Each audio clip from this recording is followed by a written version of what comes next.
Ini yang kami imani.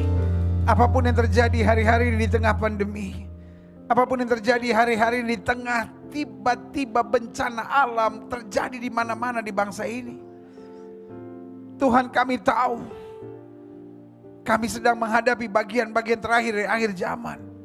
Tetapi tetap kami tidak takut, tetap kami tidak khawatir, sebab Tuhan yang memegang tangan kanan kami dengan kekuatan dan pertolongan-Mu. Sehingga hari ini dapat katakan, kami lebih daripada orang-orang yang menang. Terima kasih Bapa, terima kasih buat kasih karunia-Mu.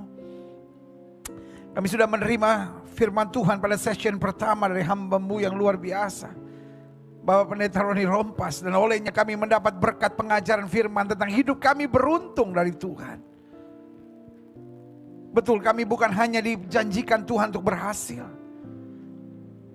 karena berhasil bicara tentang persiapan kami, perjuangan kami, tetapi juga beruntung yang berbicara tentang anugerah kasih karunia dan rahmat-Mu yang sempurna.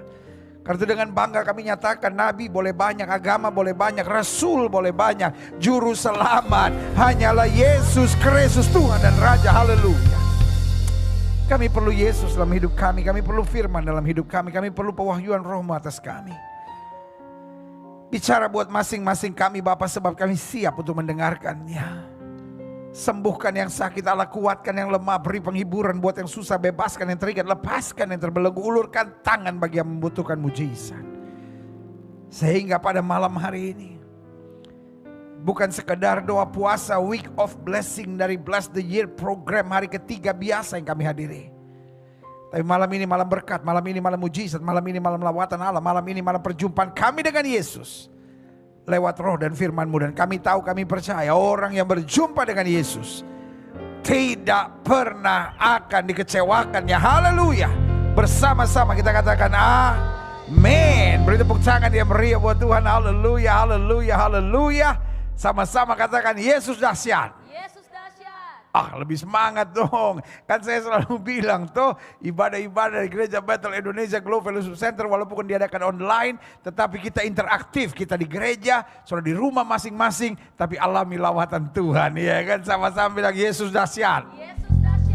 Sama-sama bilang Yesus dahsyat. Sama-sama bilang Yesus dahsyat. Angkat tangan kanan saudara, sama-sama bilang hidup saya beruntung. Hidup saya beruntung. Berikan tepuk tangan yang meriah buat Tuhan. Haleluya, haleluya, haleluya. Yes, saudaraku, kita sudah sangat diberkati oleh hambanya yang luar biasa, Bapak Pendeta Roni Rompas. Terima kasih Pak Roni yang sudah melayani kita. Haleluya. Nah, saatnya kita masuk pada session kedua. Haleluya. Sudah 3 hari kita sama-sama dalam doa puasa kita. Baik yang berdoa puasa 20 jam, baik yang berdoa puasa 12 jam, atau mungkin saudara-saudara yang tidak berpartisipasi langsung dengan doa puasa, tapi saudara betul-betul berdoa buat bangsa ini. Dan saudara yang kasih dalam Tuhan, hari ini juga telah di fit and proper test, yaitu calon Kapolri yang baru dari Kabareskrim yang tahun lalu waktu belum ada pandemi, ya kan, jadi Natal 2019, ya kan, beliau ada bersama-sama dengan kita di gereja ini merayakan malam Natal bersama-sama. Dan puji Tuhan, hari ini telah di fit and proper test di Komisi 3 DPR dengan hasil bahwa beliau dilanjutkan pencalonannya untuk jadi Kapolri, untuk masuk di dalam rapat besar umum dari DPR RI, saudara-saudara, ya kan? Jadi kita doakan terus supaya Indonesia tetap terjaga, tetap aman sejahtera, dan pergantian Kapolri semua berjalan dengan baik, ya kan? Jangan seperti di Amerika. Donald Trump masih belum mau mengakui, walaupun dia sudah speech, tapi dia tetap tidak mau mengucapkan nama Joe Biden. Dia hanya bilang bahwa akan ada pemerintahan yang baru, saudara, ya kan? Rasanya masih malu-malu, katanya negara demokrasi, tetapi presidennya menurut saya kurang berdemokrasi, saudara, ya kan? Masih merasa curang, tapi itu di mana-mana memang begitu. Orang kalau udah duduk lupa berdiri. diri, ya kan? Orang kalau sudah berkuasa nggak mau menyerahkan kepemimpinannya, dan biasanya kalimat yang paling gampang curang. Tapi kita tetap berdoa buat Amerika, sehingga tetap Amerika aman, karena prediksinya juga akan ada kekacauan, akan ada ini, dan ribuan keamanan sudah berjaga-jaga di sekitar Gedung Putih dan Capitol Hill. Tapi saudara yang kasih dalam Tuhan, kita juga berdoa supaya Amerika tetap damai dalam kasih Tuhan. Karena dalam hidup kita tetap percaya apa saja yang Yesus mau, pasti jadi. Apa saja yang Yesus tidak mau, tidak akan terjadi. Haleluya, puji Tuhan. Buka kitab kita sama-sama. Di hari yang ketiga ini, setelah Bapak Pendeta Roni bicara tentang keberuntungan, saya melanjutkan pembahasan saya. Hari pertama, saya bicara tentang Tuhan kita besar. Karena sesuai dengan tema kita. Dari Mazmur 147 ayat yang kelima. Dan kemarin, saya bicara tentang Tuhan kita kuat. Nah, hari ini, di hari ketiga ini, kita sedang membahas tentang Tuhan kita bijaksana. Amin. Ini kita mau belajar hari ini. Buka Alkitab kita sama-sama. Mazmur 147 ayat 1 sampai 5, karena ini tema utama kita. Haleluya. Sungguh, bermazmur bagi Allah kita itu baik. Bahkan indah dan layaklah memuji-muji itu. Semua sudah saya jelaskan di hari pertama. Tuhan membangun Yerusalem, yang mengumpulkan orang-orang Israel yang tercerai-berai, ayat yang ketiga. Ia menyembuhkan orang-orang yang patah hati dan membalut luka-luka mereka. Ia menentukan jumlah bintang-bintang dan menyebut nama-nama semuanya. Dari hari pertama, hari kedua saya menjelaskan bahwa Tuhan mengenal kita. Bintang-bintang saja Tuhan kenal, apalagi kita, saudara-saudara. Dia tahu kekurangan kita, dia tahu kelemahan kita, dia tahu keterbatasan kita, dia tahu kekhawatiran kita. Dia juga tahu pandemi yang sedang terjadi, dia juga tahu badai yang sedang melanda, lalu bencana-bencana alam yang terjadi. Tapi dia kenal kita, dia tahu bagaimana menyelamatkan kita, dia tahu bagaimana memampukan kita, bagaimana mengeluarkan kita dari masa-masa yang sukar ini. Nah, ayat yang kelima, ini menjadi tema utama kita. Kalau sudah tidak keberatan, kita baca sama-sama. 1, 2, 3. Besarlah Tuhan kita. Itu hari pertama saya sudah bahas. Dan berlimpah kekuatan. Itu hari kedua saya bahas. Bahwa Tuhan kita kuat. Dan sekarang yang ketiga, kebijaksanaannya tak terhingga.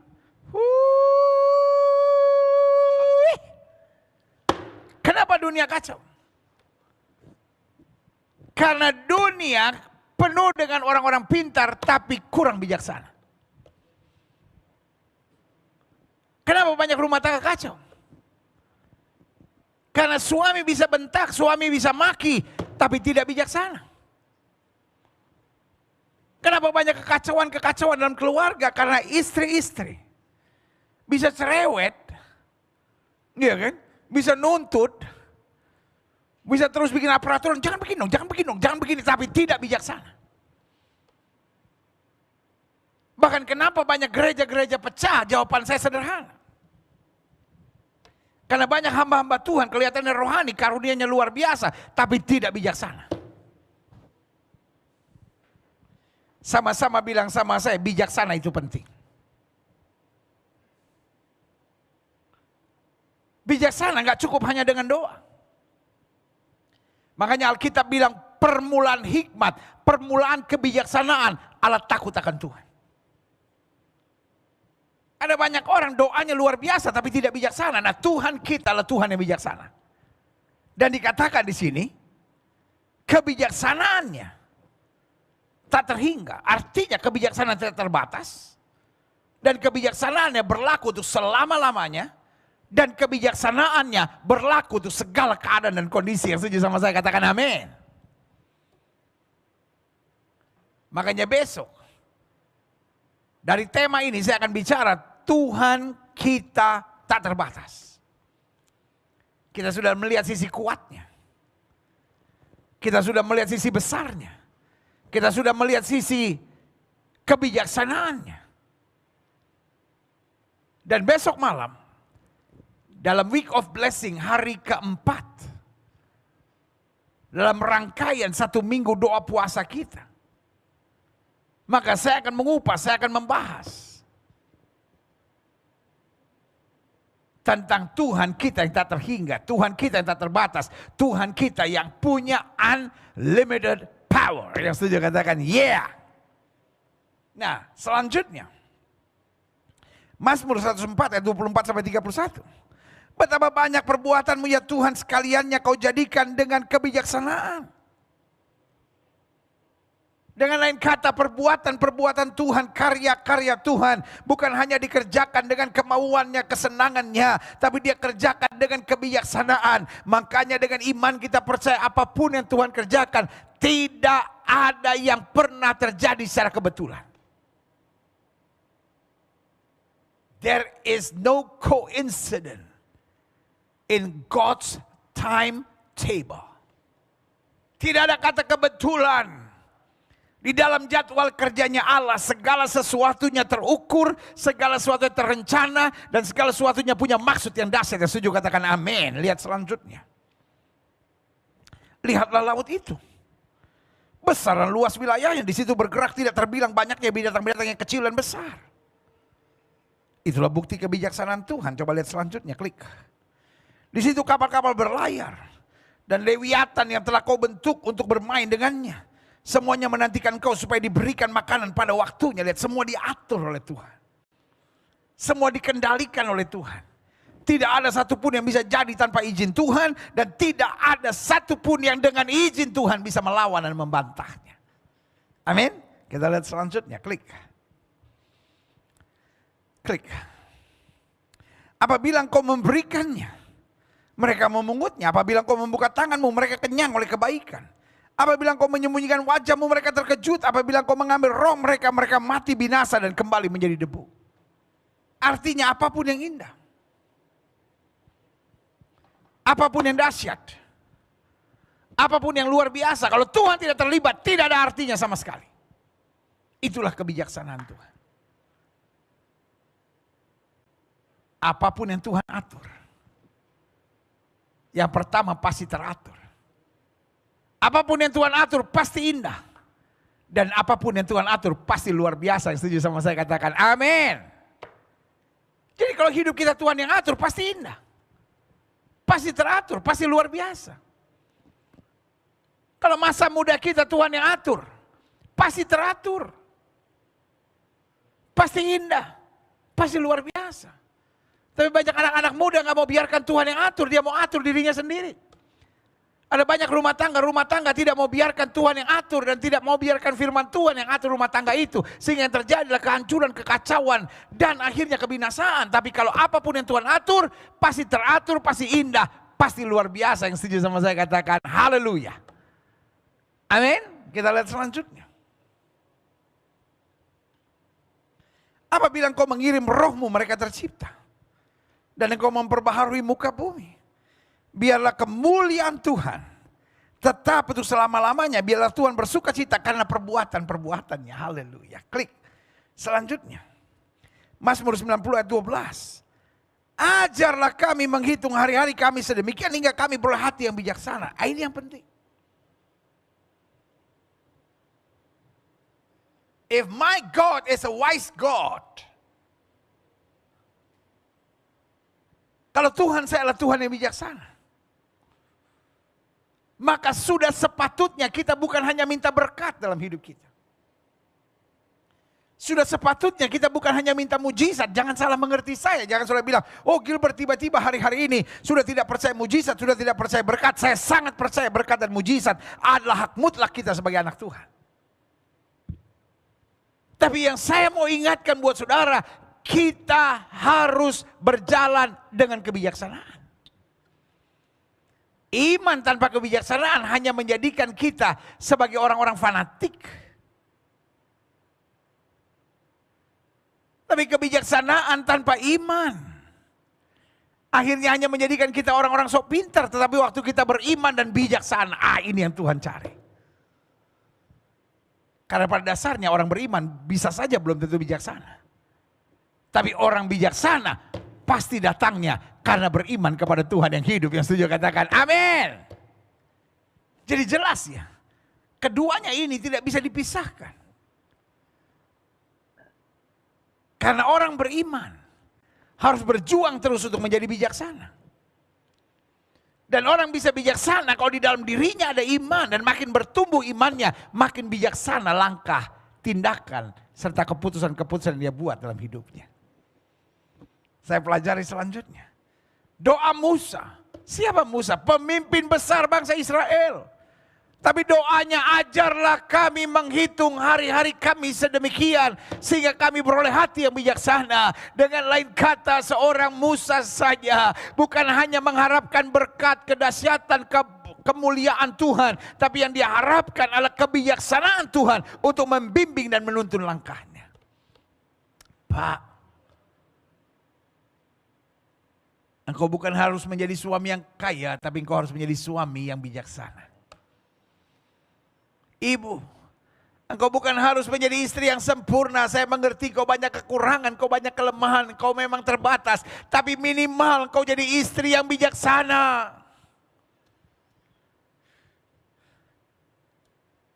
Para karyawan, para pemimpin, para hamba Tuhan. Hari-hari ini kita lihat, omongan orang makin liar. Posting-posting di Facebook, posting-posting di media sosial makin liar. Dan betul kata Alkitab, di akhir zaman akan tampil pengejek-pengejek. Atau bahasa sekarangnya bilang akan tampil haters. Akan tampil pembuli-pembuli, dan itu terjadi hari-hari ini. Kita mau ngomong apa saja, pasti ada hatersnya. Tetapi orang bijaksana melangkah tetap dengan iman. Melangkah tetap dengan tersenyum. Melangkah tetap dengan kepastian. Melangkah tetap dengan pengharapan bahwa Tuhan yang memilihnya adalah Tuhan yang melakukan perkara dahsyat melalui hidupnya. Yang setuju katakan amin. Saudaraku, saya berdoa, anak-anak Tuhan di akhir zaman ini makin bijaksana. Karena kalau hari-hari ini kita nggak bijaksana, kita emosi terus, kita sakit hati terus, kita kecewa terus, kita tertekan terus. Bayangkan, saya tidak tahan. Kenapa saya tidak tahan? Karena my spirit is stirred up. Roh saya bergejolak. Saya tidak terima sebagai anak negeri, sebagai anak bangsa. Setiap akhir tahun selalu ada konferensi pers dari paranormal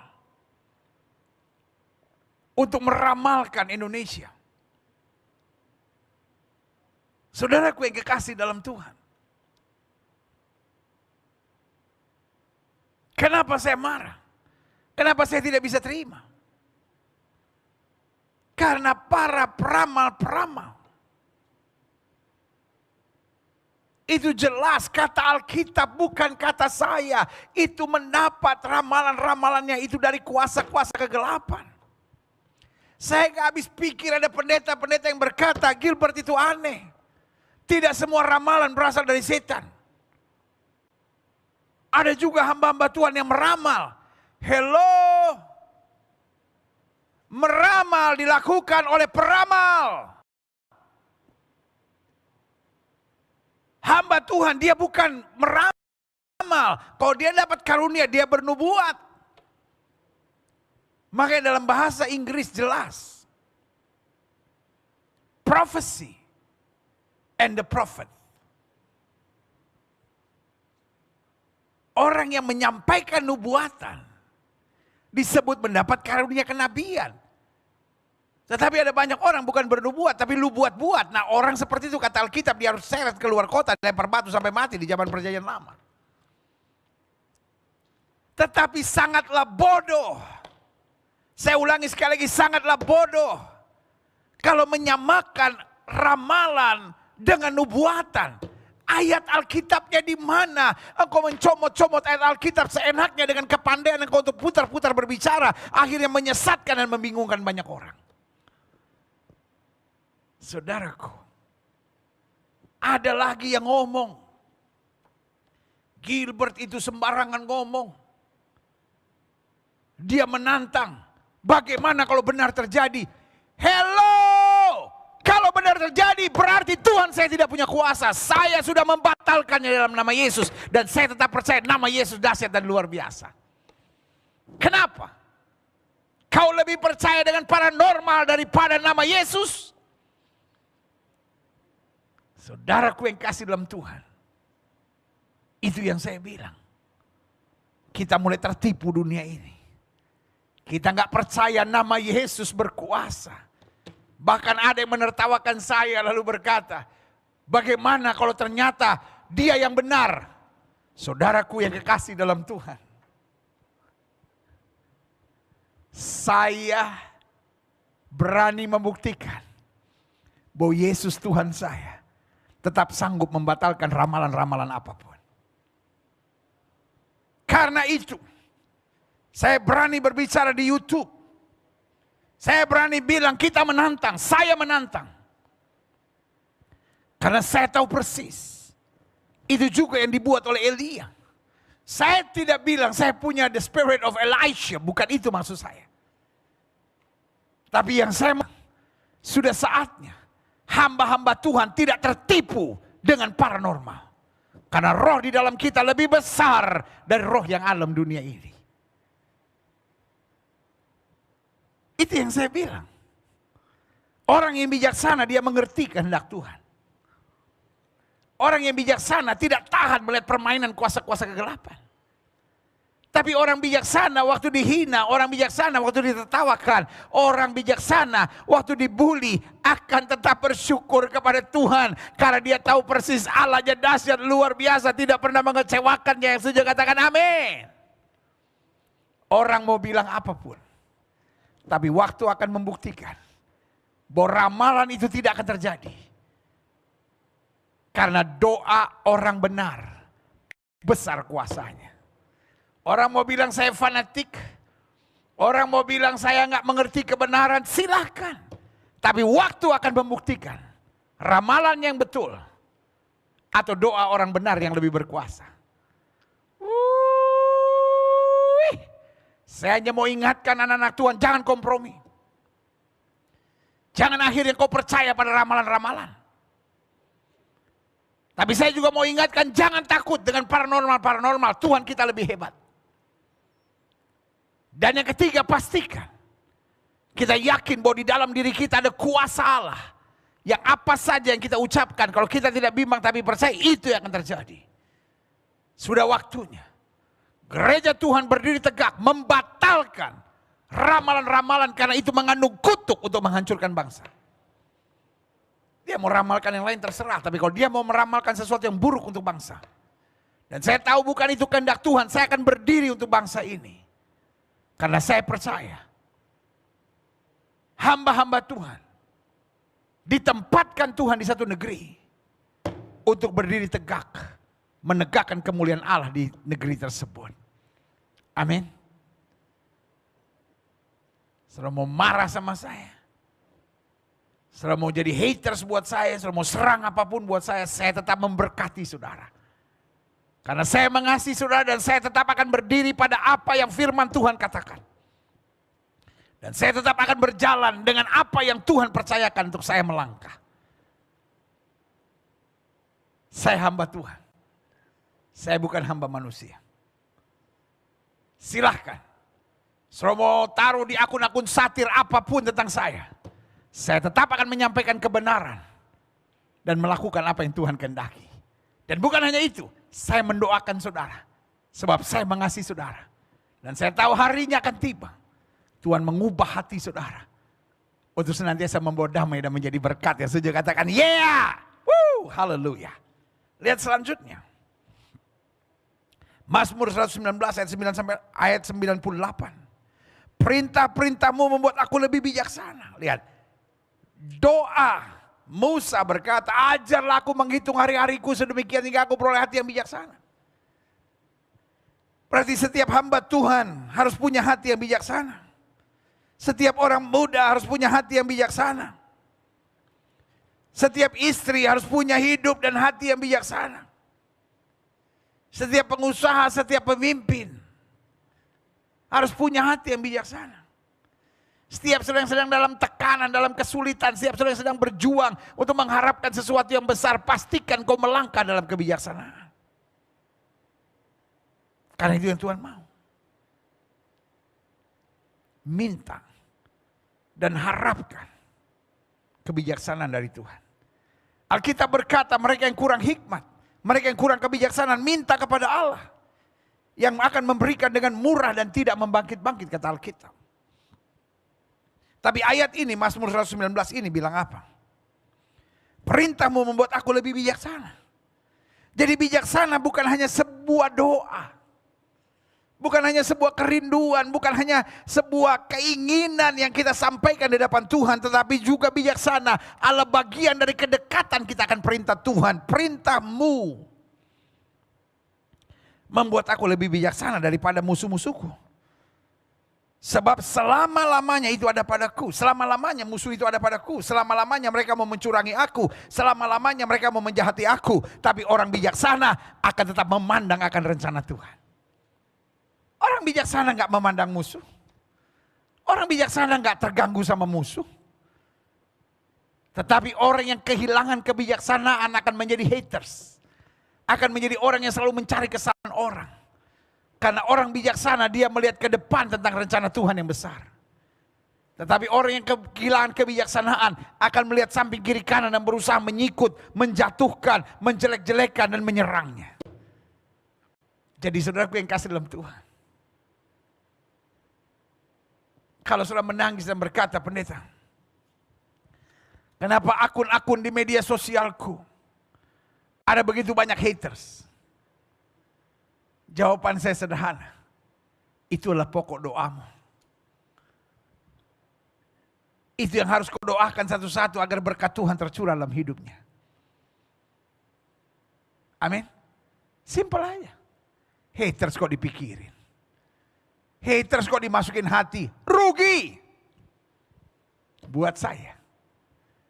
Haters adalah waste. Buat saya haters adalah sampah.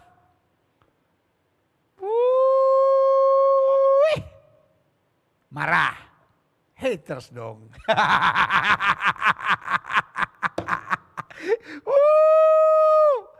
Sama-sama bilang sama saya, haters is waste. Ayolah sama-sama bilang sama saya. Oma bilang, aman ya admin. Oma sudah jo Oma. Oma nyamang ngerti apa itu haters Oma. Oma makan cucur jo Oma. Ya kan? Haters is waste. Haters itu adalah sampah.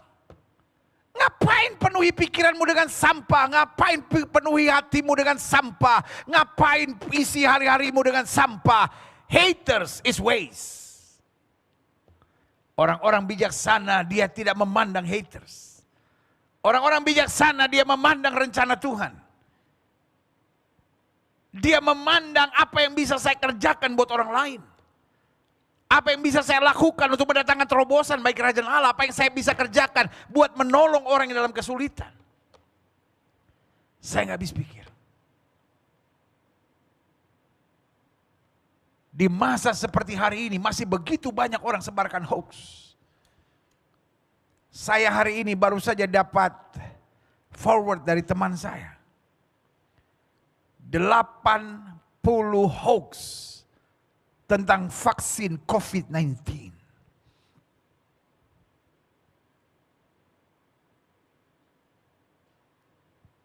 Pemerintah bekerja keras demi rakyatnya sampai vaksin digratiskan. Ribut-ribut sampai presiden sendiri yang duluan divaksin. Artinya apa? Presiden yakin betul akan kebijaksanaan yang diambil. Bahwa ini tidak berbahaya. Asal betul-betul dijalankan dengan protokol yang benar. Pemeriksaan yang benar. Dan itu dibuktikan oleh beliau. Kita bangga punya presiden seperti beliau dan kita doakan beliau. Tetapi di tengah situasi seperti ini pemerintah sudah berjuang maksimal. Masih juga ada orang-orang yang berhati busuk. Sampai dari Departemen Kesehatan, Satgas Covid, sudah menjelaskan. Tidak ada chips apapun. Tidak ada barcode apapun terhadap hidup kita. Barcode-nya hanya di sertifikatnya. Saya bingung kok barcode diributin. Sudah beli air minum dalam kemasan, ada barcode-nya. Sudah beli kuaci, ada barcode-nya, saudara-saudara. Sudah beli kacang kulit, ada barcode-nya, saudara-saudara. Sudah beli rambutan hari-hari. Saya satu kali lagi beli jahe, saudara-saudara. Lagi beli jahe sama istri saya. Tiba-tiba dia bilang, wah Pak ini belum ada barcode-nya Pak. Timbang dulu supaya ada barcode-nya. Astaga. Jahe kote goraka. Tahu goraka? Goraka. Zaman sekarang pakai barcode. Masa vaksin pakai barcode dibikin isu. Oh ini bagian dari kuasa kegelapan, ini bagian dari antikris. Stop. Ini yang terjadi hari-hari ini. Orang-orang yang putus asa, orang-orang yang kecewa, orang-orang yang punya roh setan dalam hidupnya. Senang membuat kegaduhan, menyerang sana, menyerang sini. Mau mendatangkan kekacauan di sana atau di sini. Tapi orang bijaksana tetap melihat rencana Tuhan. Dan melakukan perkara yang dasar dan setuju. Katakan amin. Makanya Mazmur 119 ini bilang apa tadi? Perintahmu. Orang yang mengenal firman Tuhan, orang yang mengenal perintah Tuhan. Hidupnya lebih bijaksana daripada musuh-musuhnya. Kenapa? Karena musuh-musuhnya hanya mikirin orang bagaimana menjatuhkan, bagaimana melukai, bagaimana menghancurkan, bagaimana untuk merusak hidupnya. Tapi saudaraku, orang-orang bijaksana, dia berpikir bagaimana jadi berkat, bagaimana memuliakan Kristus, bagaimana meluaskan kerajaan Allah, bagaimana memenangkan jiwa bagi kerajaan sorga. Haleluya. Klik. Selanjutnya saya catat di sini. Setiap orang percaya yang sudah mengalami kelahiran kembali, saya pakai tanda apostrof. Memiliki yang saya sebut DNA sorga.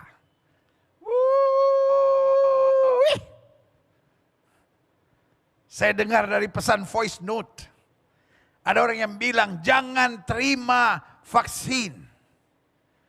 Sebab vaksin merubah DNA. Hello. Vaksin itu masuk untuk imun hidup manusia. Sementara DNA sesuatu yang berbeda lagi. Yang dibawa dari kelahiran. Yang bisa menentukan kita berasal dari bapak siapa dan ibu siapa. Makanya kalau ada seorang yang mengandung gak ketahuan bapaknya siapa, tes DNA. Maksud saya gini. Ngomong ya bolehlah, bebas lah, mau divaksin tidak mau divaksin itu kan hak saudara masing-masing. Tapi jangan tunjukkan kebodohan saudara dong. Apalagi mengataskan nama Tuhan. Oh kita punya DNA Yesus, nanti kalau divaksin DNA Yesus ganti jadi DNA setan, jadi DNA antikris. Bodoh saudara-saudara. Kenapa saya bicara keras? Karena saya hamba Tuhan yang mengasihi jemaat yang oleh Tuhan percayakan untuk saya gembalakan. Dan hari-hari ini begitu banyak jemaat yang hatinya begitu polos. Dengar orang menyebut nama Tuhan. Dengar orang adalah hamba Tuhan. Oh sangat percaya. Karena apa? Karena ada hamba-hamba Tuhan yang telah menjadi serigala yang busuk saudara-saudara.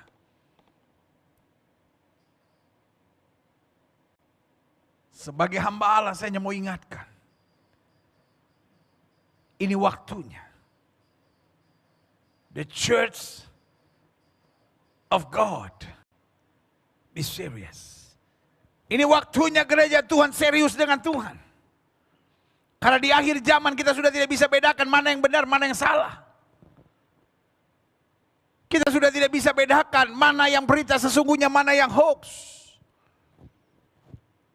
Kita sudah tidak bisa bedakan mana yang mengatasnamakan Tuhan dengan benar. Dan mana yang hanya mengataskan nama Tuhan demi keuntungan perutnya masing-masing.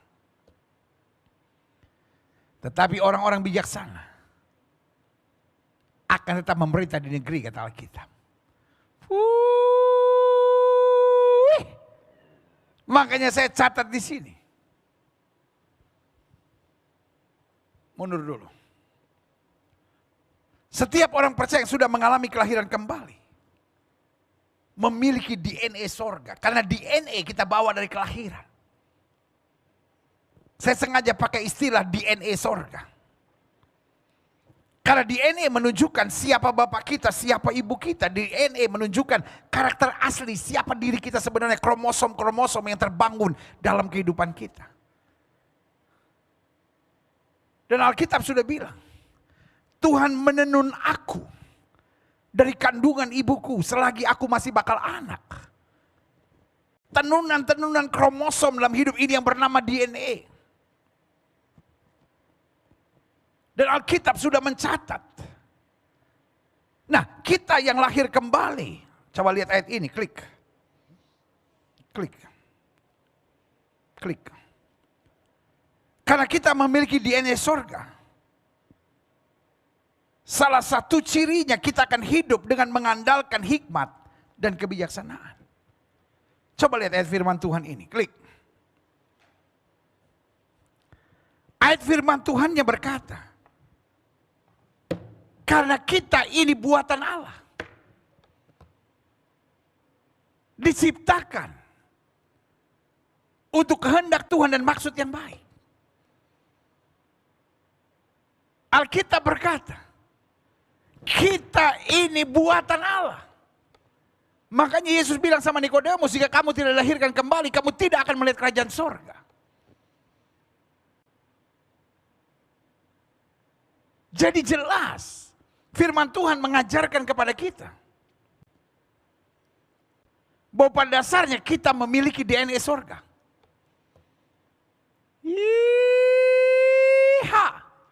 Sama-sama bilang sama saya, DNA sorga. Karena Alkitab berkata, kita bukan lagi lahir dari daging dan darah. Nah, ini yang saya bilang, DNA dunia. Tapi kita berasal dari roh dan firman. Ini yang saya bilang DNA sorga. Dan karena kita ada dalam DNA sorga, klik. Coba mundur sebentar. Mundur sebentar. Salah satu cirinya, kita tidak lagi mengandalkan cara-cara duniawi. Kita tidak lagi mengandalkan kekuatan kita sendiri.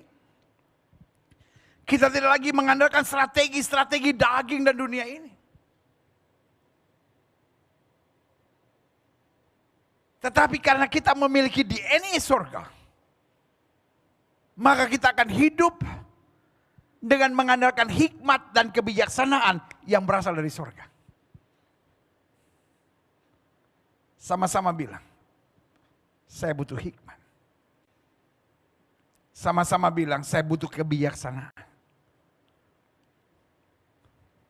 Wisdom. Ini yang kita butuhkan dalam hidup kita. Orang-orang yang berhikmat akan mampu mengatasi segala perkara dengan tenang. Orang-orang yang bijaksana akan tetap jadi berkat apapun yang terjadi dan tetap kuat bertahan melewati segala kondisi dan keadaan. Amin. Sudah 3 malam. Setiap malam saya menyapa saudara, wow, sukacita tersendiri. Saya ingat waktu awal-awal pandemi, bagaimana melalui program Kamu Hebat, sehari 3 kali saya menyapa jemaat Tuhan. Tapi khusus hari ini, selama 1 minggu, dari hari Senin sampai Sabtu, setiap malam saya akan menyapa setiap saudara. Dalam ibadah Week of Blessing. Sekaligus saya mengajak setiap kita doa puasa untuk bangsa dan negara. Untuk kondisi pandemi. Untuk vaksinasi yang akan berjalan. Kita berdoa supaya tidak ada hal-hal yang fatal terjadi. Tidak ada hal-hal yang tidak Tuhan kehendaki yang boleh terjadi. Kita juga berdoa untuk wabah dan bencana alam. Yang gak tahu kenapa di awal tahun ini begitu banyak bencana alam yang terjadi. Gempa bumi lah, longsor lah, angin puting beliung lah, banjir lah. Tempat-tempat yang biasanya gak pernah ngalamin, tiba-tiba menghadapinya. Kita hanya dapat berkata, Engkau berkuasa melakukan apa saja yang Kau inginkan ya Tuhan. Tetapi kita sebagai orang percaya juga berkuasa dong, bisa dong untuk berdoa. Memohon belas kasihan Tuhan, memohon campur tangan Tuhan, memohon pertolongan dari sorga. Amin. Karena itu kita butuh hikmat dan kebijaksanaan. Klik. Nah, saya pelajari, adapun hikmat dan kebijaksanaan didapat dari mana? Satu, hidup yang dekat pada Tuhan serta takut pada Allah. Doa memohon hikmat itu penting. Tetapi doa tanpa disertai kehidupan yang dekat dengan Tuhan dan takut akan Tuhan tidak akan mendapatkan hikmat dan kebijaksanaan yang sejati dari sorga. Artinya saya perlu berdoa, saya perlu berharap, saya perlu menantikan hikmat dan kebijaksanaan dari sorga. Karena saya tahu saya sangat membutuhkannya. Dunia hari-hari ini yang penuh dengan hoax. Dunia yang hari-hari ini penuh goncangan. Dunia hari-hari ini yang penuh dengan ancaman. Dunia hari-hari ini penuh dengan rekayasa, fear engineering, ketakutan di mana-mana. Belum ada vaksin. Orang memainkan fear engineering. Dengan berita-berita yang membingungkan. Vaksin keluar. Tetap saja. Iblis mainkan kegerakan yang sama mungkin dengan orang yang berbeda. Tapi tujuannya sama, hanya menciptakan kecemasan, kegaduhan, ketakutan, dan kekacauan. Hikmat dan kebijaksanaan adalah jalan keluarnya.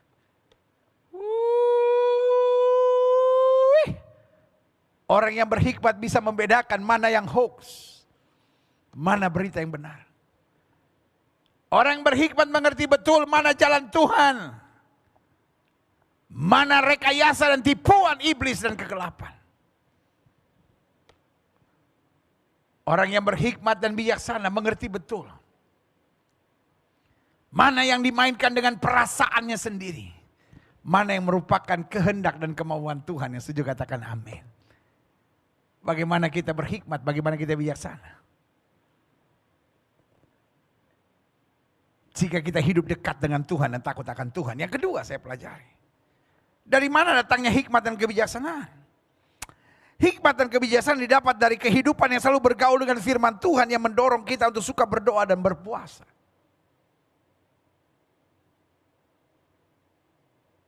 Alkitab bilang, orang yang merenungkan Taurat Tuhan siang dan malam, dia seperti pohon yang ditanam di tepi aliran sungai yang akan berbuah pada musimnya, yang tidak layu daunnya, apa saja yang dibuatnya Tuhan berhasil. Folks, kalau kita nggak banyak bergaul dengan firman Tuhan, kita lemah. Kita gampang emosi. Kita gampang terbujuk, kita gampang dibingungkan. Kita dengar berita hari-hari bingung. Bayangkan. Salah satu negara superpower di dunia ini yang disebut sebagai the center of democracy, yaitu United States of America.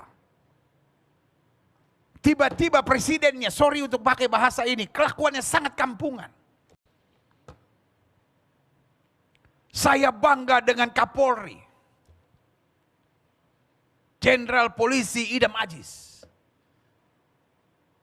Bayangkan pertama kali dalam sejarah negara ini, seorang Kapolri menghantar calon Kapolri menuju ke gedung DPR. Wow, saya angkat topi.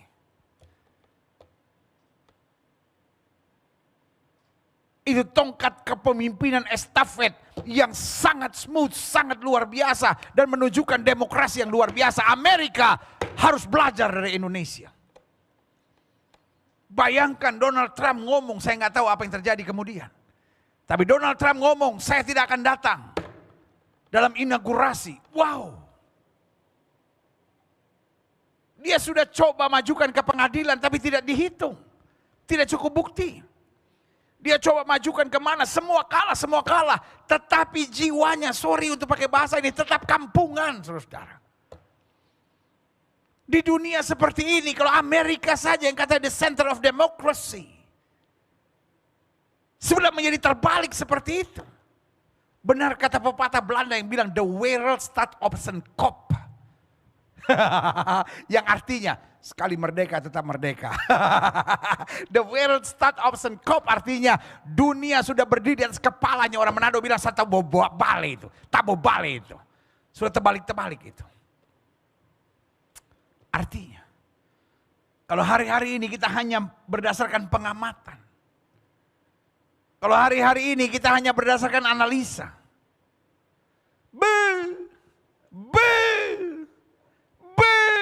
Kita bisa stres. Tapi kalau kita mengandalkan hikmat dan kebijaksanaan, kita tetap kuat dan melihat kemuliaan Allah yang setuju katakan haleluya. Yang ketiga. Adapun hikmat dan kebijaksanaan didapat dari apa? Dari hidup yang selalu menjaga hati. Untuk selalu penuh dengan syukur serta kerinduan menyenangkan hati Tuhan. Ini yang paling penting. Orang kalau cuma pengen memenuhi ambisinya. Orang kalau hanya pengen sukses. Ingin dikenal orang. Ingin berhasil. Kalau di dalam dunia medsos. Ingin punya follower yang banyak. Akhirnya jadi menghalalkan segala cara, saudara-saudara. Tidak berhikmat. Tidak bijaksana. Tapi kalau dia jaga terus hatinya. Alkitab bilang jaga hatimu dengan segala kewaspadaan, dari situlah terpancar kehidupan, dia jaga hatinya. Tuhan, di hati saya tidak boleh ada kecurangan. Di hati saya tidak boleh ada kerakusan. Di hati saya tidak boleh ada iri. Di hati saya tidak boleh ada keserakahan. Di hati saya tidak boleh ada persaingan. Di hati saya harus ada syukur. Dan kerinduan untuk selalu menyenangkan hati Tuhan. Orang-orang seperti itulah yang dituntun Tuhan, dibimbing Tuhan dalam hikmat dan kebijaksanaan. Haleluya. Yang keempat. Adapun hikmat dan kebijaksanaan didapat dari apa? Dari hidup yang selalu benci dosa. Ini yang saya khawatirkan hari-hari ini. Banyak orang cinta Tuhan tapi kompromi dengan dosa. Banyak orang cinta Tuhan tapi kalau kepepet halalkan segala cara dalam nama Yesus. Orang Kristen bukan hanya harus berhenti berbuat dosa, tapi orang Kristen harus ada pada tahap benci dosa. Karena kita tahu dosa menghancurkan hari depan kita. Dosa memisahkan kita dari kasih Allah. Dosa membuat hidup kita jadi batu sandungan. Dan akhirnya dosa menyeret kita ke neraka, suka tidak suka. Karena Alkitab dengan tegas berkata upah dosa ialah maut. Saya khawatir. Hari-hari ini banyak gereja sudah tidak lagi ngomong tentang dosa dan neraka. Gerejanya sibuk bicara tentang akhir zaman. Gerejanya sibuk membahas tentang pernyataan, penglihatan, nubuatan. Itu semua bagus, betul, haleluya, puji Tuhan. Asal semua sejalan dengan firman Tuhan. Tapi yang saya mau tegaskan buat setiap saudara. Gereja tetap harus bicara tentang kehidupan yang benci dosa. Karena kalau kita tidak benci dosa, kita mulai kompromi dengan dosa, maka upah dosa itu adalah maut. Kita harus benci dosa. Karena dosa merusak rencana Allah dalam hidup kita. Dosa memisahkan kita dari kasih Allah. Dosa menjadikan hidup kita batu sandungan buat banyak orang. Dan akhirnya dosa akan membuang dan melempar kita dalam kebinasaan di dalam neraka.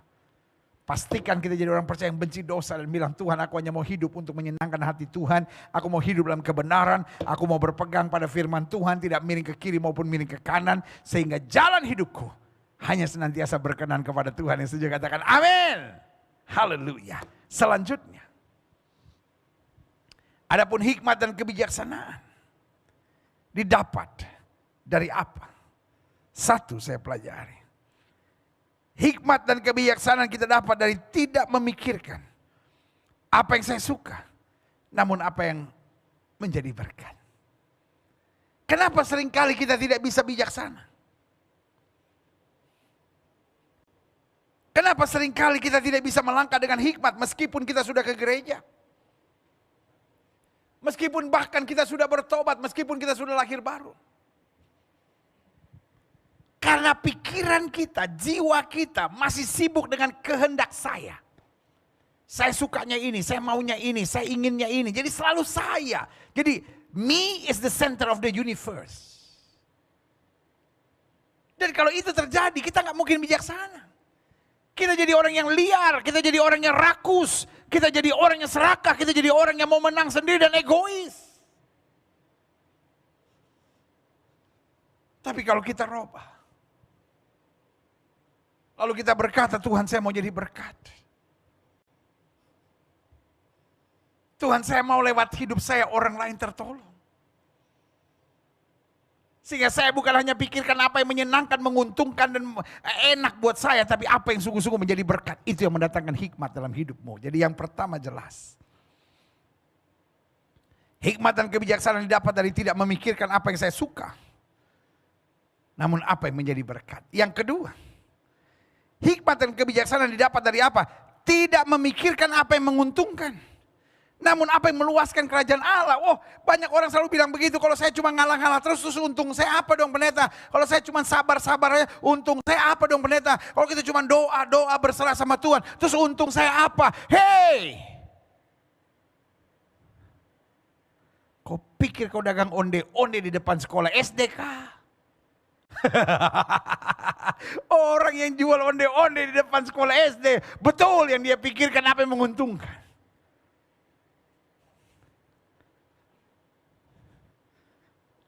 Tapi saya catat di sini. Amat butas. Coba lihat. Klik. Yang saya catat di sini. Hikmat dan kebijaksanaan. Didapat dari apa? Tidak memikirkan apa yang menguntungkan diri sendiri. Namun apa yang meluaskan kerajaan Allah. Bagaimana lewat hidup saya nama Kristus dipermuliakan. Gak apa-apa saya dihina. Gak apa-apa saya ditertawakan. Gak apa-apa saya direndahkan. Tapi yang penting kerajaan Allah diluaskan. Itu sebabnya Yusuf dengan bangga berkata, manusia boleh mereka-rekakan yang jahat tentang aku. Tapi Allah mereka-rekakannya untuk kebaikan.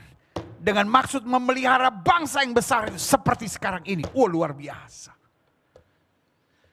Yang dia pikirkan, bagaimana kerajaan Allah diluaskan. Meskipun untuk sementara saya kelihatannya rugi. Saya dihina.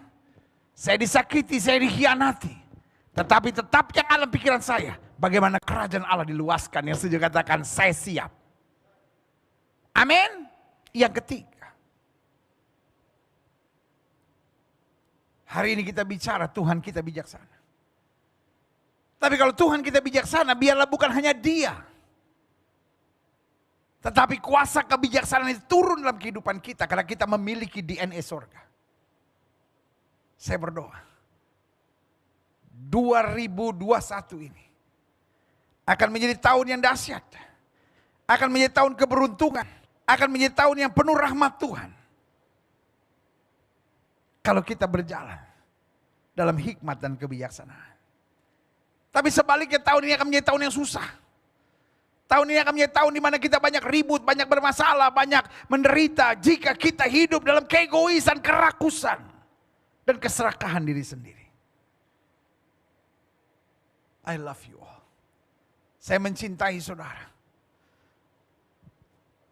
Tidak banyak yang bisa saya katakan kepada saudara kecuali saya ingatkan adik-adik muda. Hiduplah dengan hikmat dan kebijaksanaan dari sorga. Hamba-hamba Tuhan, rekan-rekanku dalam Kristus. Saya mengerti hari-hari ini melayani, gak gampang. Pintu gedung gereja tertutup. Dan kalaupun pintu gedung gereja sudah terbuka, harus jaga jarak. Gak boleh salaman. Gak boleh tumpang tangan.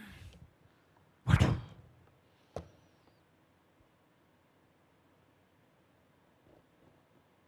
Suami istri hari-hari ini bergumul. Karyawan-karyawan pengusaha, siapa sih yang hari-hari ini gak ada masalah? Semua sedang dalam goncangan. Hanya ini yang saya mau ngomong. Selama engkau hidup dalam hikmat dan kebijaksanaan, engkau tetap melangkah dalam kepastian akan tuntunan dan pembelaan Tuhan yang sempurna. Yang sudah katakan amin. Klik. Yang terakhir, saya undang pemain musik maju ke depan. Sekali lagi saya mau ingatkan, di hari ketiga Week of Blessing, Bless the Year program di tahun 2021 ini, saya harus ingatkan, I love you all. Saya mencintai saudara. Saudara boleh memaki saya, saudara boleh menjadi my haters, saudara boleh menyerang saya di medsos, dan saudara boleh ngomong apa saja. Kadang-kadang di medsos saya spam saudara, ya kan? Kadang-kadang di channel-channel di YouTube saya di spam saudara, diserang dengan berbagai makian-makian. I love you all. Saya tidak pernah akan membenci saudara. Saya tetap akan mendoakan dan memberkati saudara. Karena saya tahu kenapa saudara jadi haters. Karena you are bruises. Karena engkau terluka. Karena hanya orang terluka yang suka melukai. Hanya orang yang hidupnya tidak beres yang ingin membuat orang lain hidupnya tidak beres. Tapi orang yang sudah beres dengan dirinya, hidup dengan hikmat dan kebijaksanaan, akan berjalan terus. Dan melihat target rencana Allah yang luar biasa dalam hidupnya. Karena itu saya simpulkan dengan 4 hal sederhana. Bagaimana kita mendapat hikmat dan kebijaksanaan. Saya berdoa saudara-saudara yang terluka, saudara-saudara yang hidupnya gak karu-karuan, saudara-saudara yang hidupnya jadi pembenci, jadi haters dimanapun. Sorry, haters is waste. Haters adalah sampah. Dan saudara gak mau jadi sampah, right? Karena saudara ingin jadi berkat. Karena dari awalnya Daud bilang apa? Kejadianku dahsyat dan ajaib, jiwaku benar-benar menyadari. Dan 2021 ini akan menjadi tahun yang luar biasa buat kita. Sama-sama bilang ini tahun yang luar biasa buat saya. Kalau saya mau berjalan dalam hikmat dan kebijaksanaan. Engkau punya istri cerewetkah?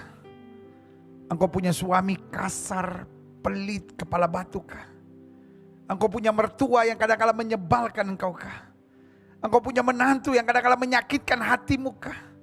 Engkau orang muda yang sedang bingung dengan pasangan teman hidupmu kah? Ini yang saya mau bilang, berjalan dengan hikmat dan kebijaksanaan, maka engkau mampu mengatasinya dengan jalan yang Tuhan kehendaki dalam hidupmu. You carry DNA of heaven. Engkau membawa DNA surgawi. Biarlah engkau hidup dalam hikmat kebijaksanaan. Dan ada 4 hal sederhana ini. Bagaimana kita mendapat hikmat? Klik. 1. Jangan pikirkan apa yang hanya saya suka. Tapi pikirkan apa yang menjadi berkat.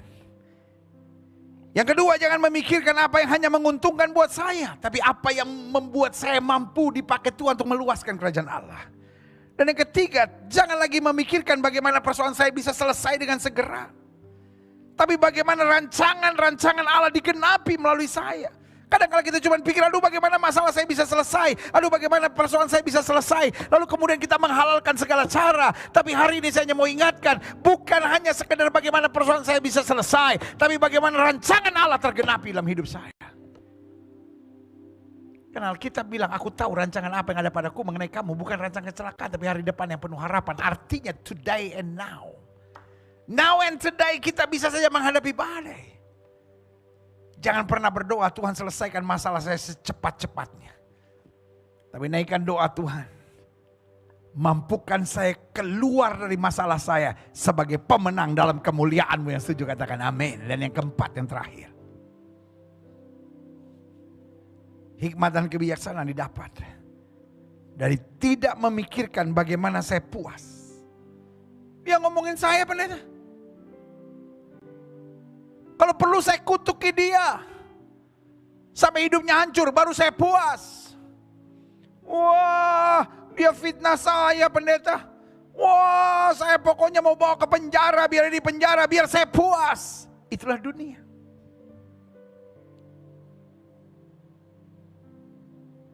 Dunia dikendalikan oleh roh yang hanya membuat saya mau mengejar kepuasan. Ada orang yang akhirnya jadi wanita murahan yang menjual diri. Karena merasa saya udah disakiti oleh laki-laki. Saya mau balas dendam saya kepada laki-laki. Supaya saya puas. Ayah saya pacaran sama anak seusia saya. Saya mau balas sakit hati saya sehingga saya juga mau pacaran sama orang seusia papa. Bodoh. Itu cara iblis. Untuk membuat kita begitu marah, begitu emosi sampai hanya akan mengejar kepuasan. Tapi bagaimana engkau bisa berhikmat? Selama engkau masih cari kepuasan. Sorry untuk bilang ini. Engkau jadi orang liar yang tidak ada aturan. Tapi bagaimana kita dapat berhikmat dan bijaksana? Yang keempat, yang terakhir. Waktu kita tidak memikirkan bagaimana saya puas. Namun memikirkan bagaimana saya dapat semakin bertumbuh dalam kedewasaan dan kesempurnaan sebagai mempelai Kristus. Buat apa saya puas? Tapi kemudian saya akhirnya di neraka. Buat apa saya puas? Tapi hidup saya dikuasai, dikendalikan oleh setan dan hawa nafsu. Tapi biarlah hidup saya terus didewasakan. Disempurnakan. Sebagai mempelai Kristus. Makanya Alkitab berkata, jika anak manusia datang kembali, masihkah dijumpai iman? Saya khawatir hari-hari ini orang pintar banyak. Saya khawatir orang-orang yang ada di pelayanan banyak. Tapi yang betul-betul mau hidup dalam iman, dituntun dengan hikmat dan kebijaksanaan, semakin sedikit. Itu sebabnya saya mengajak setiap saudara. Dari hari Senin kemarin sampai hari Sabtu, mari berdoa puasa. Kalau saudara bilang saya sudah terlambat pendeta, saya baru. Saudara bisa mulai dari besok, kita bisa doa 20 jam. Doa puasa 20 jam mulai dari jam 10 malam. Malam ini. Sampai besok sore jam 6 sore. Makan bersama keluarga. Sampai setengah 7 kita ikut ibadah bersama-sama. Atau sudah bisa juga 12 jam. Dan khusus yang doa puasa 20 jam saya tidak sarankan untuk saudara tidak minum. Karena kondisi hari-hari ini. Saya mendorong saudara untuk tetap minum air putih. Bukan jus. Tapi air putih. Nah khusus buat setiap saudara yang 12 jam. 12 jam itu artinya dari jam 6 pagi. Jadi makan terakhir jam 6 pagi. Sampai jam 6 sore. Buat setiap saudara yang berpuasa 12 jam terserah saudara. Ada yang mau 12 jam dan tetap minum air putih silahkan. Karena memang situasi pandemi hari-hari ini. Tapi ada saudara yang berkata saya 12 jam dan tidak minum air. Silahkan, saudara yang lebih tahu kondisi saudara. Karena inti berpuasa yang penting kita bukan fokus pada makanan minuman. Kita fokus pada Tuhan dan karyanya. Jadi jangan saudara berpuasa lalu main game terus-terusan ya juga salah saudara. Tapi kita banyak merenungkan kebaikan Tuhan. Kita banyak doa, kita banyak bergumul. Baik itu bangsa dan negara, baik tentang pandemi, baik tentang apa yang terjadi hari-hari ini dengan bencana alam di sekitar kita. Lalu bagaimana persiapan Indonesia hari-hari ini akan menghadapi pemilu 2024. Betul masih ada beberapa tahun. Tapi dari sekarang kita sudah doakan.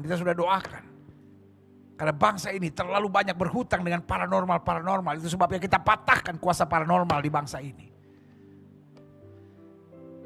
Kita berdoa bersama. Supaya ramalan-ramalan paranormal hari-hari ini semakin kabur, semakin gak jelas, semakin kacau. Sehingga bangsa ini tidak masuk dalam kutuk hutang darah. Tapi bangsa ini masuk dalam damai sejahtera surgawi. Karena Alkitab saya bilang, bangsa yang meminta pertolongan pada kuasa-kuasa kegelapan akan menjadi bangsa yang terkutuk. Tapi sebaliknya, bangsa yang Allahnya adalah Tuhan mengalami kemenangan kemuliaan. Saudaraku, jangan cepat panik. Jangan cepat bingung. Jangan cepat tertekan dengan apa yang terjadi. Tetapi mulailah minta sama Tuhan. Mulailah berjuang agar kau hidup dalam hikmat dan kebijaksanaan. Maka rahmat akan sempurna bagimu. Haleluya. Yesus